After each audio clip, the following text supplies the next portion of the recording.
Hello Deere student, शेवटी एकदाची आली बाबा. बरोबर. जिसका तुम्हें था इंतजार वो घडी आ गई. आणि आता थोडे दिल की धडकने जरा जरा बढ़ गई होंगी. ठीक आहे, थोडेसे हार्टबीट वाढलेले आहेत, थोडंसं प्रेशर आहे, नॉमिनल आहे, ह्युमन बिईंग आहे, ते विचार येणं साहजिक आहे. असो, आता ह्या पार्टमध्ये किंवा विद्यार्थ्याचं जसं नोटिफिकेशन आलं तसं काही चेंजेस आपल्याला याच्यामध्ये बघायला मिळतात. बरोबर. बघा, ते सगळी मी तुम्हाला एक्सप्लेन करून सांगतो. विद्यार्थी मित्रांनो, पीके ॲग्री अकॅडमीने आतापर्यंत विद्यार्थ्यांचा जो विश्वास कमवलेला आहे, विद्यार्थी ज्या पद्धतीनं बिलीव्ह ठेवत आहेत, डेफिनेटली त्यांच्या मनामध्ये कुठंतरी अशी फिलिंग आहे की सरांचा व्हिडिओ पाहिल्यानंतर डेफिनेटली आहे त्या गोष्टीमध्ये काहीतरी एक्स्ट्रा क्ल्यू आपल्याला भेटणार, काहीतरी आपल्याला नवीन शिकायला भेटणार.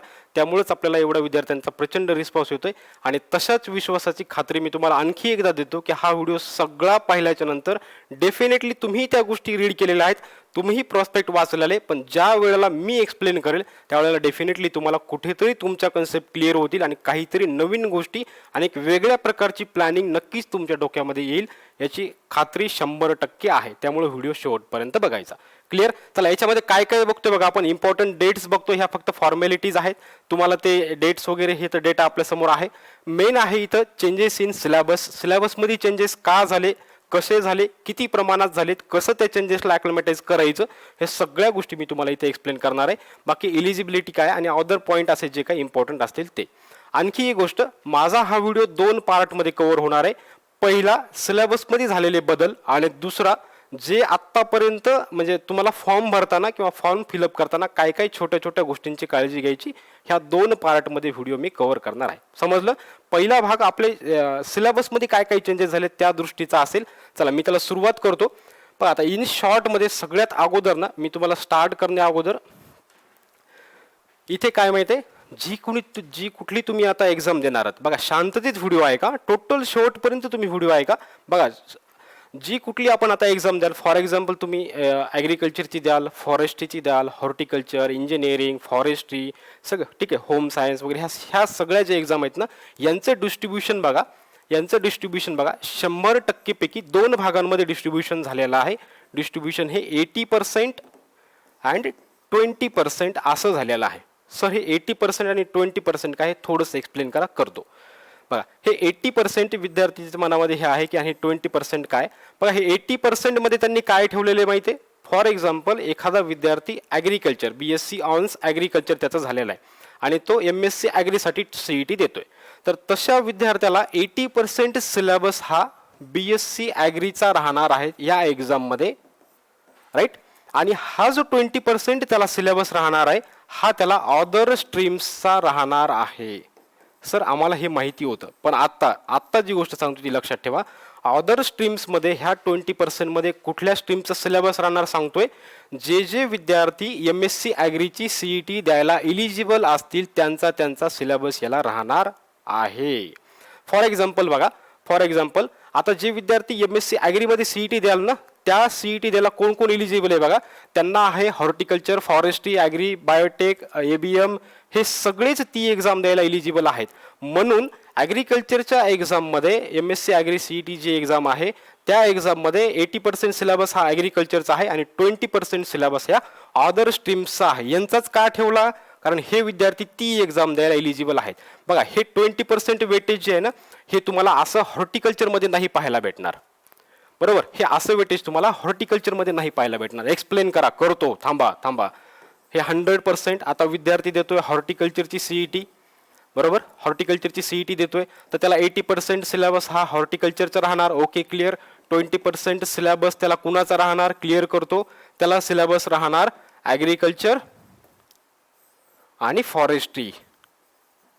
सर, ह्या दोनचाच का राहणार हे 20% मध्ये, कारण हॉर्टिकल्चरची CET द्याला एक हॉर्टिकल्चरचा कॅन्डिडेट, एक ॲग्रिकल्चरचा कॅन्डिडेट आणि फॉरेस्ट्रीचा कॅन्डिडेट, एवढेच फक्त हॉर्टिकल्चरची एक्झाम देऊ शकणार. सर, याच्यावरून एक गोष्ट लक्षात आली की 20% जो सिलेबस मेकरने सिलेबस बनवलेला आहे, ज्या पेपर सेटरने सिलेबस बनवलेला आहे, त्यांनी असाच सिलेबस पेपरला ठेवला की जे विद्यार्थी ती एक्झाम द्यायला इलिजिबल आहेत. याचं उदाहरण मी तुम्हाला आणखी एकदा शेवटी देईल. चला, क्लिअर. आय थिंक ह्या गोष्टी खूप चांगल्या पद्धतीने क्लिअर झालेल्या असतील की 80% काय आणि 20% काय आहे, राईट. चलो, आता पहिला भाग जो आहे तो 80% वाला जो भाग आहे तो मी आता तुमचा इथे क्लिअर करतो. ठीक आहे, बघा, लक्ष घ्या. गोष्ट तीच आहे, मी जसं मगाशी तुम्हाला सांगितलं, तुम्हीही प्रॉस्पेक्टमध्ये रीड केलेली आहे, मीही केली, सगळ्यांनी रीड केलेली आहे. परंतु आपण मागे पण काय ॲनालिसिसचे जे व्हिडिओ बनवले आहेत त्याच्यामध्ये आपण ह्या पद्धतीचं विद्यार्थ्याला एकदम इझी फॉर्मॅटमध्ये, रेडी टू सर्व फॉर्मॅटमध्ये विद्यार्थ्याला दिलेलं आहे. आणखी एक गोष्ट सांगतो, याच्यामध्ये किती बारकाईनं अभ्यास केलेला याचं एक उदाहरण सांगतो की MCRने यामध्ये एक चूक केलेली आहे. सर तुम्ही एवढं डायरेक्टली कसं काय बोलता? यस, डेफिनेटली 80%चा जो सिलेबस दिलेला आहे त्याच्यामध्ये जे कोर्सेस दिलेत ना, ते कोर्सेस एक वेळा ओव्हरलुक करा. तिथे त्यांनी 58 कोर्सेस दिलेले आहेत. सिरियल नंबर चेक करा, त्यांचे सिरियल नंबर टाकण्यामध्ये चुकलेले आहेत. ॲग्रोनॉमीच्या सिलेबसमध्ये, ॲग्रोनॉमीच्या कोर्सेसमध्ये मिस्टेक झालेली आहे. ॲक्च्युअल कोर्सेस जर सिरियल नंबरने तुम्ही काउंट केले तर ते आहेत 57. हे 51 इथून चुकून झाले. हे आहेत किती टोटल कोर्सेस आहेत तुम्हाला 80%च्या सिलेबससाठी, ॲग्रिकल्चरच्या CET साठी सांगतोय 57 आहेत. इथं त्यांच्याकडून प्रॉस्पेक्टमध्ये चूक झालेली आहे. सर हे कसं लक्षात आलं? ज्या वेळेला ॲग्रोनॉमीचा इथला सिलेबस पाहिला प्रॉस्पेक्टमधला, त्यावेळेला 5th डीन कमिटीचा जो सिलेबस आहे तो सिलेबस ॲग्रोनॉमीचा पाहिला, त्याच्यामध्ये 14 कोर्सेस दिलेले आहेत. राईट? आणि ह्या 14 पैकी बाकीचे राहिलेले 3 जे आहेत ना, ते आहेत इलेक्टिव्ह कोर्सेस आणि मॉड्यूलचे काही भाग आहे, तर ते याच्यामध्ये आपल्याला अभ्यासायला नाही. आणखी एक गोष्ट तुम्हाला इथेच करतो, कुठल्याच सब्जेक्टचा, कुठल्याच स्ट्रीमचा इलेक्टिव्ह कोर्स तुम्हाला अभ्यासाला नाही. क्लिअर? हे एकदा लक्षात क्लिअर करून घ्या. म्हणून ह्या 14 पैकी फक्त 11 कोर्सेस ॲग्रोनॉमीचे ठेवलेले आहेत. सर ह्या चार्टमधून आम्हाला एक्झॅक्टली काय कळणार आहे? आमच्यासाठी इम्पॉर्टंट काय? डेफिनेटली बघा, इथे आता मी डायरेक्ट असे डिसेंडिंग ऑर्डरने याला मांडलेलं आहे. म्हणजे सर्वात जास्त क्वेश्चन कशाचे येणार आहेत. आता हा जो पार्ट आहे हा आहे 80%चा पार्ट. मग असं मी जसं तुम्हाला एक्सप्लेन केलं तसा. ठीक आहे? कुठल्याला? ॲग्रिकल्चरच्या CET साठी, ॲग्रिकल्चर स्ट्रीमसाठीचा हा 80%चा सिलेबस आहे. सर हे एकदा एक्सप्लेन करा. हा 80% म्हणजे कसा? बघा, आपली एक्झाम होणार आहे 200 क्वेश्चनची. राईट? 200 क्वेश्चनचे आपल्याला 2 भाग करायचे आहेत. ओके, एक आहे 80%, दुसरा आहे 20%. 80% म्हणजे झाले 160 क्वेश्चन, 20% म्हणजे झाले 40 क्वेश्चन. राईट? हा, आता आपण जो हा भाग बघतोय, जो सब्जेक्ट सांगतोय मी तुम्हाला, ह्यापैकी सांगतो 80% आणि 160 पैकी सांगतोय, त्यामुळे काळजीपूर्वक बघा. आता याच्यावरनं काय क्लिअर होते वाटलंच याचा स्क्रीनशॉट काढून घ्या. म्हणजे 160 क्वेश्चन बघा, टोटल नंबर ऑफ क्वेश्चन्स बघा किती येणार आहेत, 160 क्वेश्चन येणार आहेत. क्लिअर? आता ह्या 160 पैकी मला 25 क्वेश्चन हे ॲग्रोनॉमीचे येणार आहेत. ठीक आहे? राईट? मला 24 क्वेश्चन्स GPBचे येणार आहेत, हॉर्टिकल्चरचे 21 येणार आहेत, पॅथॉलॉजीचे 18 येणार आहेत, इकॉनॉमिक्सचे 16, सॉईल सायन्सचे 14, एक्सटेन्शनचे 13, एंटोचे 11, इंजिनिअरिंगचे 8, ASDS 8 आणि फूड सायन्स अँड टेक्नॉलॉजीचे त्याचे मला येणार आहेत 2 क्वेश्चन. असे हे सगळे टोटल मिळून तुमचे क्वेश्चन झाले 160 क्वेश्चन. सर खूप चांगल्या पद्धतीने समजलं आणि मी तुम्हाला हे तुमचं वर्क आणखी इझियर केलेलं आहे. तुम्हाला डायरेक्ट मी डिसेंडिंग ऑर्डरने सब्जेक्ट इथे लावून दिलेले आहेत. सर आम्हाला ह्याचा काय फायदा होणार आहे या सब्जेक्टचा? आता बघा, एखादा विद्यार्थी जर रिव्हिजन करत असेल, बरोबर, आता तुमचा रिव्हिजनचा टाइम आहे किंवा काही विद्यार्थी आता सुरुवात करतील, जेव्हा रिव्हिजनचा टाइम असेल ना, तुमचं फॉर एक्झाम्पल तुमचा इकॉन रीड करायचा राहिला आणि सॉईल सायन्स रीड करायचा राहिला, मग दोन्हीपैकी मी अगोदर कुठला सब्जेक्ट घेऊ? बेटा तू दोन्हीपैकी अगोदर इकॉनॉमिक्स घे. सर इकॉनॉमिक्स का घेऊ? कारण इकॉनॉमिक्सला 16 क्वेश्चन येणार आहेत आणि सॉईल सायन्सचे 14 क्वेश्चन येणार आहेत. This is called as micro analysis. हे झालं मायक्रो ॲनालिसिस. ठीक आहे? नंबर ऑफ कोर्सेस प्रत्येक याचे असे सांगितले मी तुम्हाला 57 आहेत. इथे 57 कोर्सेस आहेत. क्लिअर? इथे सुद्धा वेटेजमध्ये 101% आलं. कसं आलं मला माहिती नाही, मला अपेक्षित होते की इथं 100% यायला पाहिजे होतं. सॉरी. आणि इथे झालं बरोबर तुमचं 80%चे 160 क्वेश्चन तुम्हाला असे राहणार आहेत. सर 160 80% खूप चांगल्या पद्धतीने क्लिअर झालं. आता आम्हाला 20%चं सांगा, म्हणजेच आम्हाला आमच्या 40 क्वेश्चनचं सांगतो. हा, हे तुमचं आता 20% वेटेज. बरोबर? आता हे मी ॲग्रिकल्चरचं सांगतोय, हॉर्टिकल्चरवाल्यासाठी हे बदलेल, फूडटेकवाल्यासाठी हे बदलणार आहे. फक्त मी तुम्हाला एक आयडिया देतो की हे या पद्धतीने आहे. क्लिअर? आता हे ॲग्रिकल्चरवाल्यांसाठी 20%चं वेटेज म्हणजे किती मार्क्स? हे झाले 40 मार्क्स. बरोबर? आणि हे झालं वेटेज, हे आहे वेटेज. आणि हे आहेत मार्क्स, किती मार्क्स येणार आहेत किंवा किती क्वेश्चन्स याला येणार आहेत. बघा लक्ष घ्या, हॉर्टिकल्चरचे 3% वेटेज आहे, फॉरेस्ट्रीला 3 आहे, ॲग्रीबायोटेकला 3 आहे, ABMला 3% आहे, इंजिनिअरिंगला 3.5% आहे, फूड सायन्सला 3% आहे आणि कम्युनिटी सायन्सला 1.5% आहे. तुम्ही यांची जर टोटल केली तर ही टोटल येणार आहे 20%. Okay clear. आणि हे यांचे एवढे क्वेश्चन्स तुम्हाला एक्झामला येणार आहेत. हॉर्टिकल्चरचे 7 येणार आहेत, कशाच्या, ह्या 40% मध्ये. ते 80% मधले वेगळे होते, सांगतो आणखी एक्सप्लेन करतो डिटेल. ठीक आहे. फॉरेस्ट्रीचे 6 क्वेश्चन्स येणार आहेत, यांचे 6, हे प्रत्येकाचे 6 क्वेश्चन्स तुम्हाला इथे येणार आहेत. तुम्ही यांची जर टोटल जर केलीत तर ही येणार आहे 40, ही येणार आहे 40. ओके राईट सर, आता क्लिअर झालं. म्हणजे ते माझे 160 क्वेश्चन झाले होते आणि हे माझे 40 क्वेश्चन झाले, म्हणजे हे माझे 200 क्वेश्चन्स, म्हणजेच 80% आणि 20%चं आता मला खूप चांगलं समजलेलं आहे. मला आता बाकी आणखी सांगायची गरज पडणार नाही. राईट. चलो, हे झालं आता 20%. आता परत एकदा मायक्रो अनालिसिसकडे तुम्हाला घेऊन जातो. परत एकदा मायक्रो अनालिसिसकडे घेऊन जातो. लक्ष घ्या, इथे हॉर्टिकल्चरचे क्वेश्चन तुम्हाला किती येणार आहेत, 20% मध्ये किती येणार आहेत, इथे तुम्हाला 7 क्वेश्चन येणार आहेत. ओके, आता तुम्हाला मी 80% मध्ये घेऊन जातो. हा, इकडे लक्ष द्या, इकडे किती क्वेश्चन येणार आहेत हॉर्टिकल्चरचे किती येणार आहेत, 21, आणि तिकडे किती येणार आहेत, 7. म्हणजे मुळात मला हॉर्टिकल्चरचे 29 क्वेश्चन येणार आहेत आउट ऑफ 200. म्हणजे तुमचं हॉर्टिकल्चरचं वेटेज बघा, ॲग्रोनॉमीपेक्षा सुद्धा जास्त होतंय.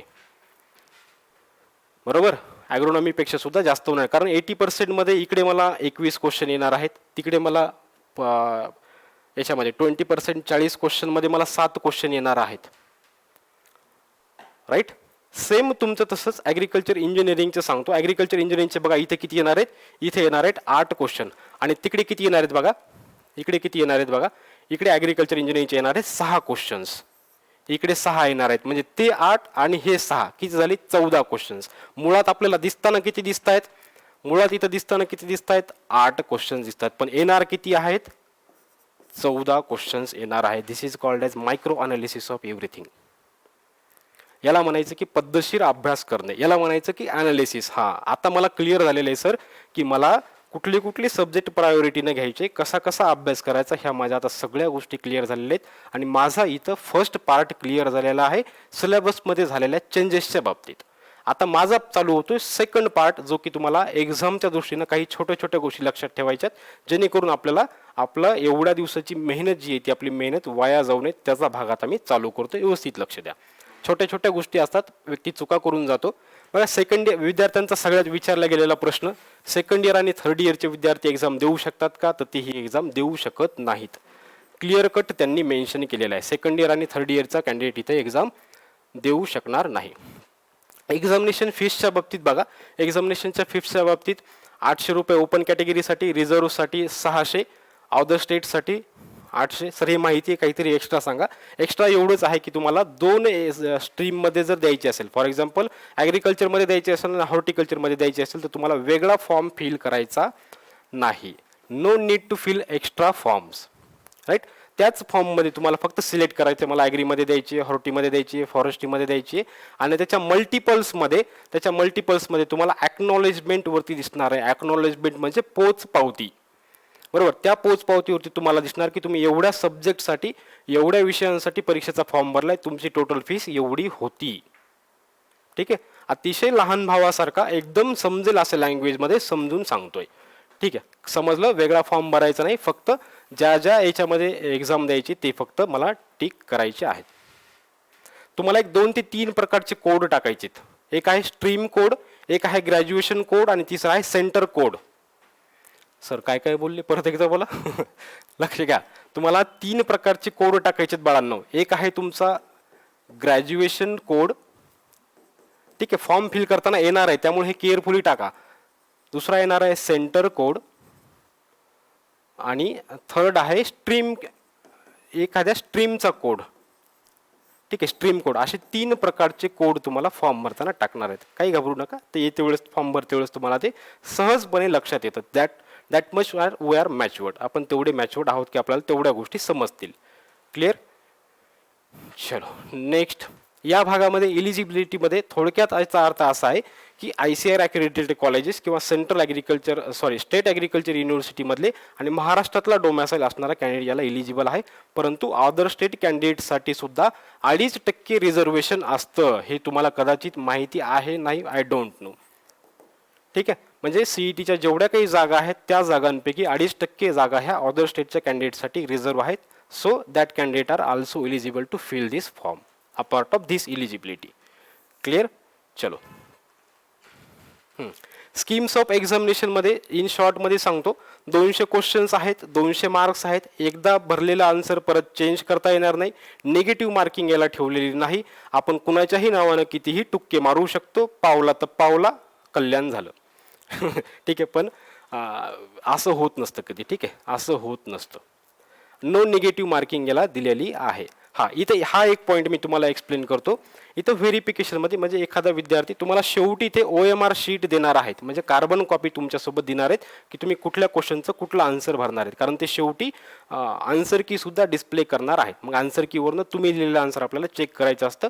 आणि तसं केल्याच्या नंतर आपल्याला जर असं आढळलं की बाबा मी तर आन्सर बरोबर दिले पण यांनी चुकीचं दिले किंवा त्याचे मार्क्स मला भेटलेले आहेत, तर त्यावेळेला तुम्हाला ही स्टेप्स करायची. तुम्ही तुमचे मार्क व्हेरीफाय करू शकता. त्यासाठी तुम्हाला 1000 रुपयाचा DD Maharashtra agriculture university examination board, जी ही MCRची एक्झाम कंडक्ट करतं, CETची एक्झाम कंडक्ट करतं, महाराष्ट्र ॲग्रिकल्चर युनिव्हर्सिटी बोर्ड यांच्या नावाने तुम्हाला 1000 रुपयाचा DD पाठवायचा आहे.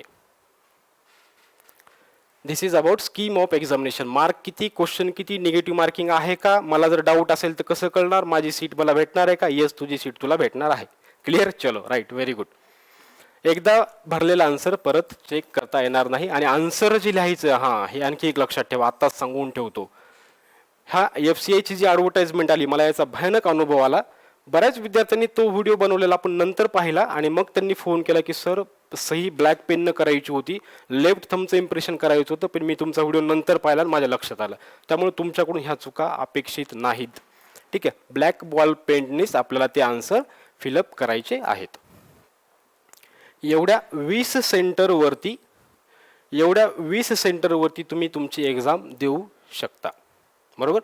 आता हे जे सेंटर आहे, for example college of agriculture Pune जे आहे, ह्या ऑल स्ट्रीम्ससाठी आहे. म्हणजे ॲग्रीवाला देऊ शकतो, फॉरेस्ट्रीवाला, बीटेकवाला, ॲग्रिकल्चर इंजिनिअरिंग, फॉरेस्ट्री, हे सगळे या सेंटरवरती एक्झाम देऊ शकतात. इथे एक गोष्ट मी तुमच्या लक्षात आणून देतोय, कदाचित आता ते त्यांनी चेंजेस केलेत का नाही चेंजेस केलेत मला माहिती नाही, परंतु प्रॉस्पेक्टमध्ये देताना त्यांनी कॉलेज ऑफ ॲग्रिकल्चर पुणे हे ऑल स्ट्रीम्ससाठी आहे. ठीक आहे. कॉलेज ऑफ ॲग्रिकल्चर दापोली हे ऑल स्ट्रीम्ससाठी आहे. पण तुम्ही जर त्यांचा प्रॉस्पेक्टमधला जर आपला डेमो जर फॉर्म जर बघितला तर त्याच्यामध्ये काही सेंटरमध्ये त्यांनी काय दिले, for all streams except home science. म्हणून फक्त एकदा केअरफुली फॉर्म भरताना मी जे सेंटर टाकतोय तर त्या सेंटरमध्ये ते सगळ्या स्ट्रीमसाठी आहे का, स्पेशली मला ज्याच्यामध्ये एक्झाम द्यायची त्या ती एक्झाम त्या सेंटरला कंडक्ट होणार आहे का नाही होणार आहे हे मला कन्फर्म करायचे. आणखी आवर्जून इथे तुम्हाला सेंटर कोड काळजीपूर्वक टाकायचा आहे. जायचंय धुळ्याला, गेला अंबाजोगाईला, झालं मग रंबाज पावते मग आपल्याला. ठीक आहे. जायचं होतं धुळ्याला, गेला अंबाजोगाईला, कोड जर बदलला ऐन वेळेला, एरोप्लेनही भेटणार नाही, काहीच नाही, हेलिकॉप्टरही नाही भेटणार मग त्यावेळेला. ठीक आहे. चला म्हणून लक्ष द्या इकडं. आणि आवडला असेल तर लाईक करायला विसरायचं नाही बाळांनो. आवडला असेल तर खरोखर जर आवडला असेल तर लाईक करायला विसरायचं नाही. चलो नेक्स्ट. एक आणखी तुम्हाला इथे काळजी घ्यायची. तुमचा फॉर्म सबमिट झाल्याच्या नंतर तुम्हाला ऑनलाईन फॉर्म जो काय असेल त्याची प्रिंटआउट तुमच्या सोबत राहू द्या. ठीक आहे. फायनल फॉर्म जो काही करणार आहात त्याची प्रिंटआउट तुम्ही काढून ठेवा. आणखी काय करायचं, प्रिंटआउट जरी काढणं नाही झाली तर त्यावेळेला त्याची कॉपी आपल्या मेलवरती सेव्ह करायची. म्हणजे तुम्ही कुठेही ॲडमिशनला गेलात आणि त्यावेळेला तुमच्यासोबत जर फॉर्म जर नसेल तर त्यावेळेला तुम्हाला मेलवरनं सहज तुमच्या फॉर्मची प्रिंट काढता येईल. ठीक आहे. आणि required fees is printed on acknowledgement. Acknowledgement म्हणजे काय सांगितलं, पोच पावती. तुम्हाला एवढे पैसे भरायचे आहेत असं ती पावती सांगते. क्लिअर. बाकी फीस तुम्ही तुमचा फॉर्म फिल केल्याच्या नंतर कधीही 24 तासामध्ये, रात्री 2 वाजता उठूनही तुम्ही फीस भरू शकता. ठीक आहे. रात्री 2 वाजता उठूनही आपण ती फीस भरू शकतो. बाकी पासवर्ड आणि तो जपून ठेवायचा आहे आपला पासवर्ड. ठीक आहे. एवढंच आहे. आणखी याच्यामध्ये आणखी इथे एक काळजी घ्यायची. कुठली काळजी घ्यायची आहे? जर तुम्ही आत्ता सध्या जरी हे व्हिडिओ पाहिल्याच्या नंतर जरी तुम्ही ऑनलाईन फॉर्म भरण्याची लिंक जर ओपन जर केली, त्यामुळे सांगितलं प्रत्येक गोष्टी बारकाईने पाहिलेल्या आहेत.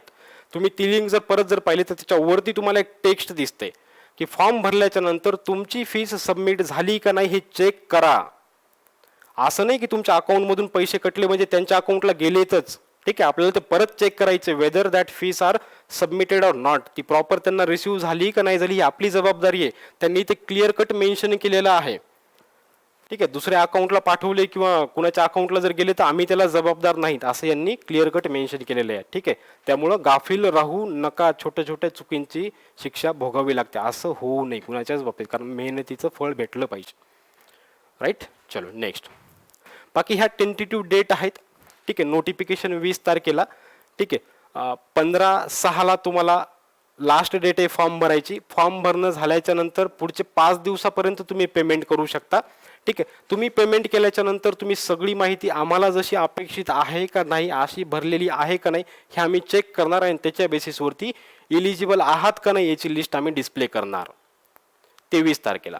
मग डिस्प्ले केलेल्या लिस्टमध्ये मला असं वाटलं की माझं बरोबर आहे पण त्यांचं चुकलंय तर आम्ही ग्रीव्हन्स टाकू शकतो. तर त्या ग्रीव्हन्ससाठीचा पिरियड दिलेला आहे 24 जून ते 30 जून.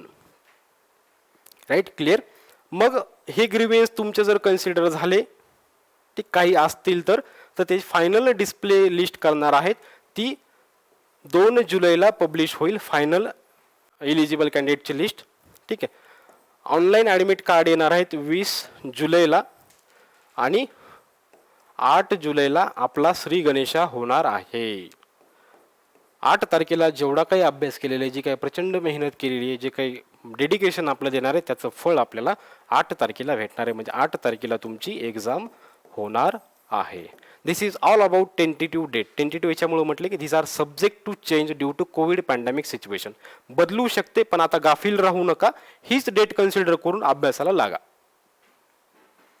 बाकी हे एक्झामिनेशन कधी होणार आहे? एक्झाम ही 2 स्लॉटमध्ये होणार आहे. 10 ते 12 होणार आहे आणि दुसरा स्लॉट दुपारी होणार आहे. ठीक आहे, 3 ते 5च्या दरम्यान. ठीक आहे, संडेला ॲग्रिकल्चरची एक्झाम आणि ॲग्री बिझनेस मॅनेजमेंटची एक्झाम आहे. मंडेला हे कॅन्डिडेट सहसा विसरत नाहीत पण जस्ट एक फॉर्मॅलिटी म्हणून मी तुम्हाला सांगतोय. हॉर्टिकल्चर आणि फिशरीजची एक्झाम होणार आहे. ठीक आहे, एक्झाम ही टोटल 4 दिवस चालणार आहे. एका दिवशी 2 स्ट्रीमचे पेपर होणार आहेत. म्हणजे टोटल 8 स्ट्रीम 1 2 3 4 5 6 7 8 स्ट्रीमचे पेपर 4 दिवसात कंप्लीट होणार आहेत. Due to examination change due to pandemic situations subject to change. ठीक आहे, आन्सर की कधी डिस्प्ले होणार आहे? माझी 8 तारखेला एक्झाम जर झाली तर मला 25 तारखेला माझी आन्सर की भेटणार आहे आणि माझ्याजवळ जी OMR सीट आहे त्याच्यावरून मला माझे आन्सर चेक करायचे आहेत. आणि रिझल्ट लागणार आहे 25 तारखेला आन्सर की आणि 30 ऑगस्टला आपला रिझल्ट लागणार आहे. राईट, चलो.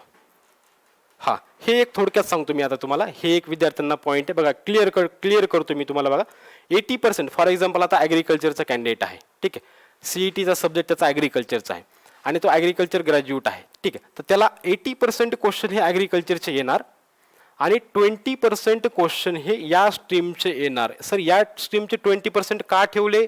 बरोबर आहे, तुम्ही मगाशी सांगितलं होतं सुरुवातीला की एवढ्या स्ट्रीमचे कॅन्डिडेट ॲग्रिकल्चरची एक्झाम द्यायला एलिजिबल आहेत म्हणून यांचे क्वेश्चन्स मला तिथे येणार आहेत. एक्झॅक्टली सेम तसंच आहे. बघा हॉर्टिकल्चरच्या बाबतीत मग तसं का नाही वळांनो? हॉर्टिकल्चरच्या बाबतीत का नाही दिलं? हॉर्टिकल्चरचा जर कॅन्डिडेट असेल तर त्याला 80% सिलेबस किंवा हॉर्टिकल्चरचा जो कॅन्डिडेट सिलेबस देईल त्याला हॉर्टिकल्चरचा सिलेबस हा 80% राहणार आहे आणि रिमेनिंग 20% मध्ये 10% फॉरेस्ट्रीचा राहणार आणि 10% हॉर्टिकल्चरचा राहणार. सर असं कशामुळं? हे बाकीचा मग हॉर्टिकल्चरच्या कॅन्डिडेटला ॲग्रिकल्चर इंजिनिअरिंगचे का क्वेश्चन येणार नाहीत? बायोटेकचे का येणार नाही? ठीक आहे, फूड सायन्सचे का नाही? कारण हे कॅन्डिडेट ही एक्झाम द्यायला इलिजिबल नाहीत. मग एलिजिबल नाही तर त्यांचा सिलेबस कशाला ठेवतील? दिस इज कॉल्ड ॲज अनालिसिस. हां, ॲग्रिकल्चर इंजिनिअरिंगचे 100% त्यांना राहणार. बाकी आता हे तुम्ही सगळं पाहून घ्या म्हणजे तुमच्या सगळं लक्षात याच्यामध्ये येणार आहे. चलो,